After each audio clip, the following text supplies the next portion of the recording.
Hello, guys. So, this is the beginning of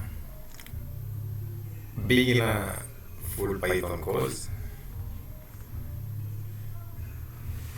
So, in this first episode of this beginner course, so if you are beginner you want, or you are shifting from one programming language, you want now to learn Python, or if you want to start learning programming for the first time, you want to start with Python, this just made absolutely for you. You are the one for this. This is very simple. And again, this is not the this is the beginning. So I'm going to create more other episode which going to reinforce everything you're going to learn here. At the end of the course, we're going to as well do projects. So just subscribe to this content and follow from the first episode up to the point we'll be doing project. So this is what we're going to cover in this first episode. We're going to cover something like what is Python, why use Python, why is used, how we install it, and then we do the conventional railroad program. Then we learn about variables, and the variable we're going to cover stuff like operators and literals. Okay, so the last thing was Python is a high-level programming language. So Python is a high-level programming language. I don't need to explain that. High-level means it's next to human. It's human with the world, not at the machine or hardware level. And why Python? Why Python? Because as you say, it's high-level. So Python is the most preferred. It's extensive. It has a comprehensive and extensive library set. You can write anything using Python. You can use it to write anything, and it has a large community. So that means it has a lot of support. You can seek any consultation from anywhere, by just a Google search or anywhere. So Python has a very huge ecosystem.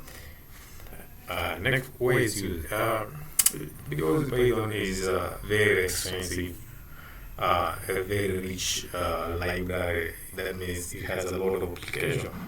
Just a good example is AI. Most of the AI systems are written using Python. But Python have very powerful machine learning libraries. So it's used in AI, in web development, stuff like Django, Flask. These are some of the Python libraries that are used in web development. Python is also used in automation. That's Excel. That's a lot of programming languages are used in automation. Python is also used in IoT. Yes, you can use IoT in stuff like anything, even as simple as Arduino SP32 project. You can use Python. Installation of Python. Installing Python is very straightforward. You can just go to your browser, don't know how you pronounce that, and just you go to python.org. Is this one? python.org/download, and you just download your Python there, and then you install it. Alternatively, this is the one that I prefer. You can use the command. You can use the CMD. Just come here and type CMD if you're using Microsoft Windows, and then open a CMD. Then just use this command pip install Python, and then you just click or you press enter, and that's how Python be installed. Then if you want to know if Python is installed in your system, use this command python --version to see if Python is installed. And if Python is installed, this will be the output, the version of the Python that is installed in your system. You can as well check with the environment variables. Just come here and do this. Search here, environment variable. Let's see this one. You see that, so you just come here and see if Python is in the path. So this one, okay, it's there, okay. So just check there if Python is available there, but be the shortest, just check using this one. So now that's all. So Python is installed. So we have Python in our system. So what next? So very fast, we are going to write our Hello World program before we talk about variable. So how do we do this? So it's very simple. Python. Just come and use this function. Okay, we talk about functions later. After this, the next we're going to talk about functions. Because after covering variables, the next is functions. So the print these are functions. These are inbuilt Python functions. So this is what we use to display any information on the user screen or the user interface. So very fast. This is very easy. Of course, when you're using the print statement, you use quotation. I recommend you use the double quotation. I don't know if in the previous version of Python you could use even single quotation, and we're going to try it here. So let's first use double quotation. So you just do this. Hello world, just like that. Let's also use the other without double quotation. Let's see.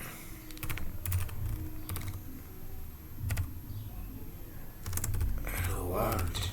So we are going to run both of them and see if they're going to give the desired output. So that's all. So that's how you write the Hello World program in Python. So let's run this.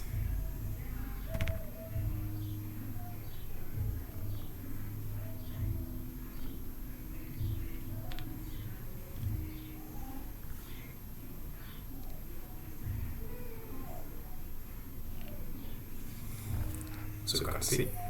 So both of them are, so you can either use double quotation or single quotation. So you have the L1 and the other L1. Another thing that I forgot to say before I will go to variable is about the IDE. I'm sorry. So after Python installation, I was supposed to talk about the IDE or code editor. The one I'm using here is the Visual Studio Code. These are very simple, and if you want to install this, just come here to your browser and get it here, Visual Studio Code. However, I always recommend this if you are being I recommend using this very lightweight and simple code Python called Python. Let's see if I have it here. This one. These are dedicated beginner-friendly Python code editor. As it opens, let's continue. So let's go to variables. So what are variables?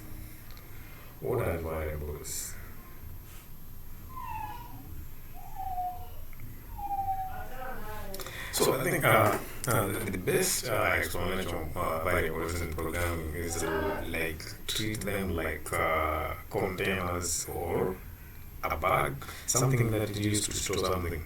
Okay, so I prefer using the word container. So it's like a container that is used to store stuff. So if you want to store and kind of values or data, you use variables to do that. Okay, So, for example, uh, if you want to store a value, let's say like 500, this is what we did exactly in mathematics. So we used x, a lot of x and y's in math. So those were variables. Okay. So x and y in math are just variable. So let's, for example, I'll use a and b. I'll use a to z. So variable, first of all, you need to know that the naming of variables. So a variable can take any letter from a to z, or in caps a to z.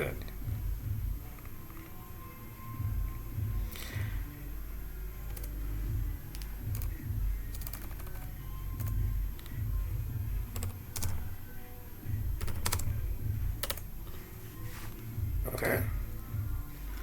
Also, a variable cannot. So a variable cannot start with a digit. So you can't use a digit to name a variable. You can't use one etc to name a variable.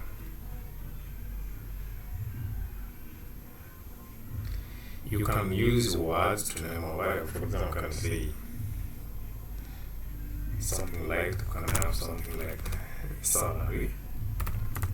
Yes, salary is a word or a string that can be a variable.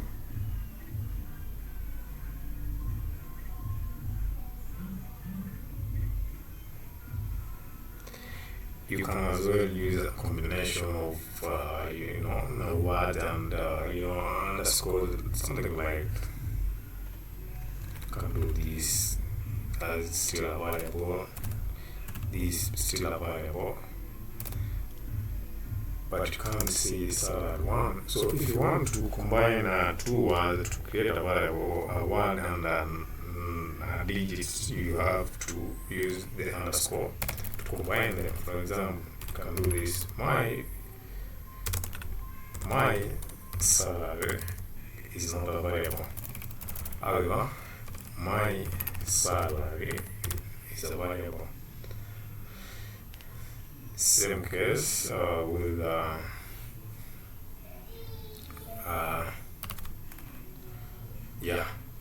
so this is a variable. Okay, so you have to do same case. You can just do this instead if you don't want to use that. So that's still a variable. So this one is a variable as well. You can write it in whatever, like uppercase or lower. It doesn't matter.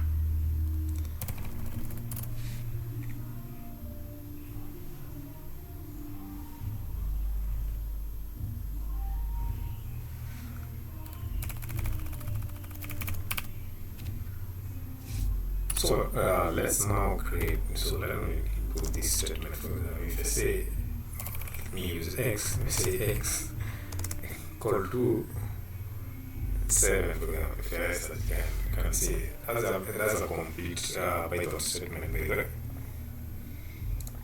syntax article correct. So x here is a variable. X is the variable. The equal sign here is the operator, and then 7 is the value,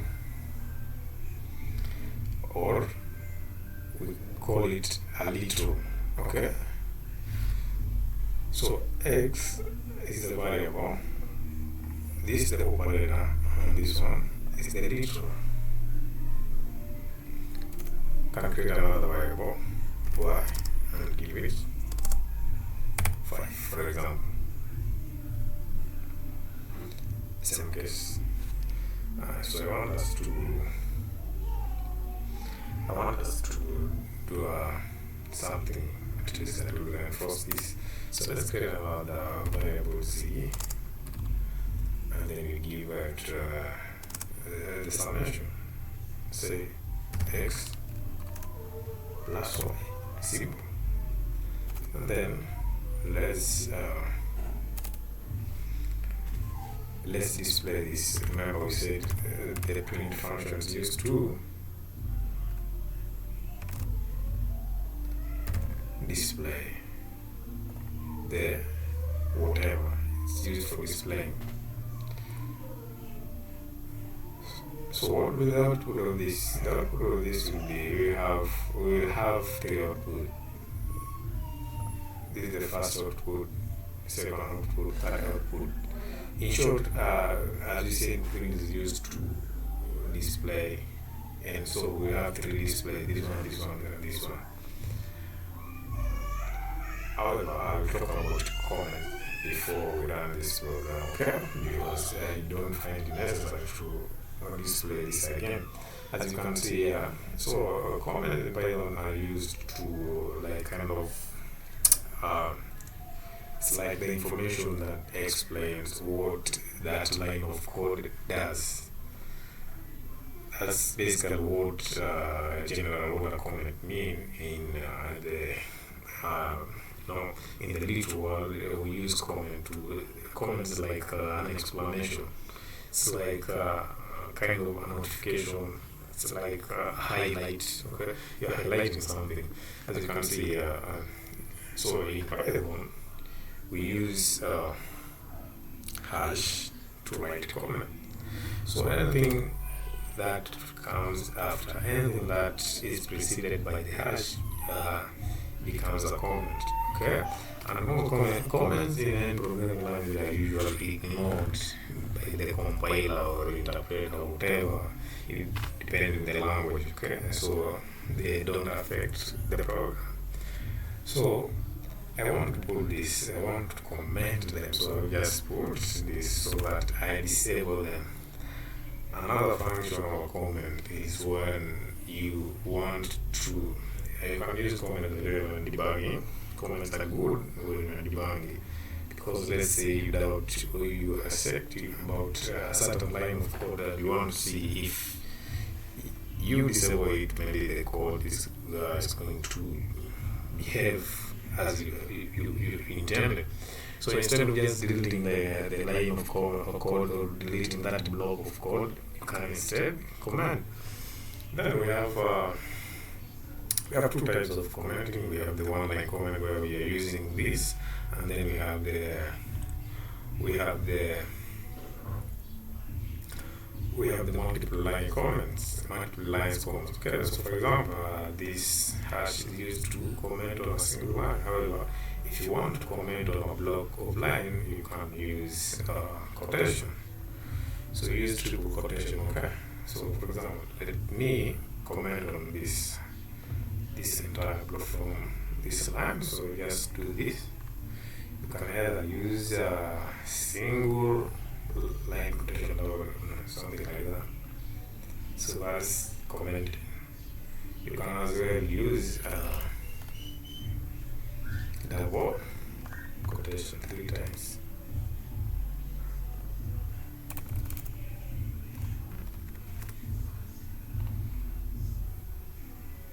So that means the entire block of code has been disabled, being commented. Now let's run this. Let's run this and see.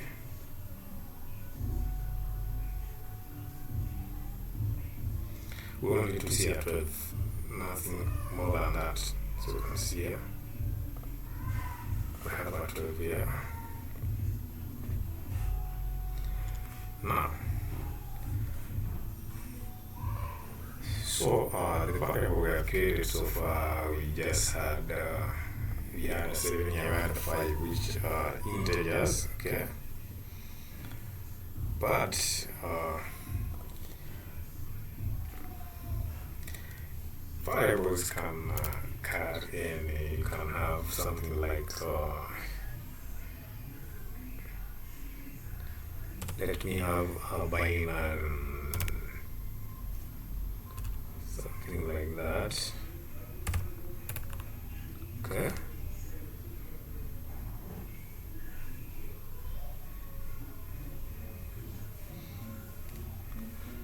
So this is binary, okay?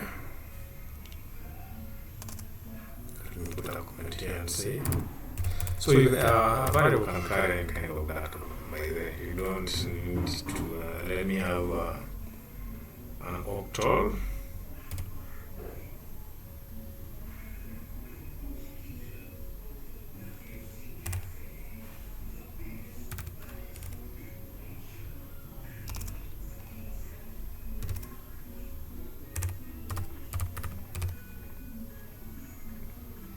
And then let's have z as hexadecimal, so let's have hexadecimal. Let's have hexadecimal z, hexadecimal.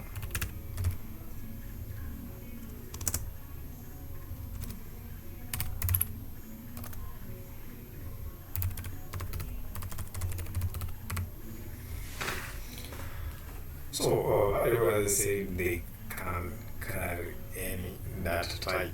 We'll talk about data types later on, okay? So you don't need to worry about that. Then, as we said, these values are called literals. So this is the variable, this is the operator, and these are the literals.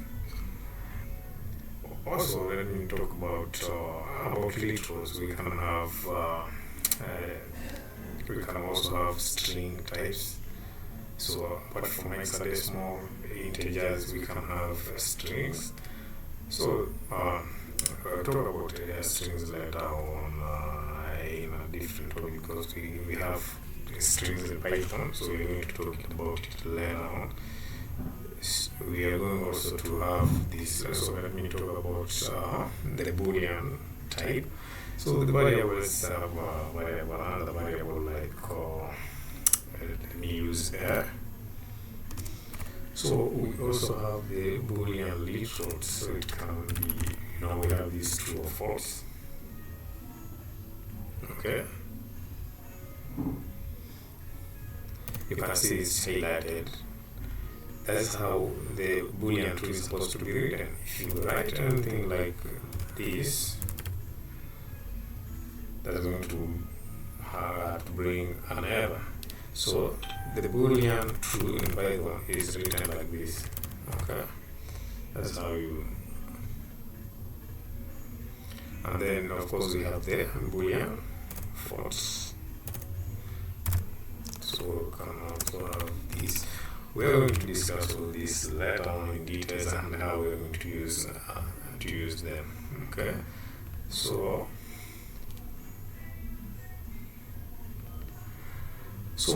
in the next episode, I'm going to talk about, in the next episode, we are going to talk about input and output before we proceed to type conversion, and then once we're done with it, we're going to talk about functions. And then, so if you are not yet subscribed to this, kindly subscribe so that you don't miss out what we are going to learn later. Thank you.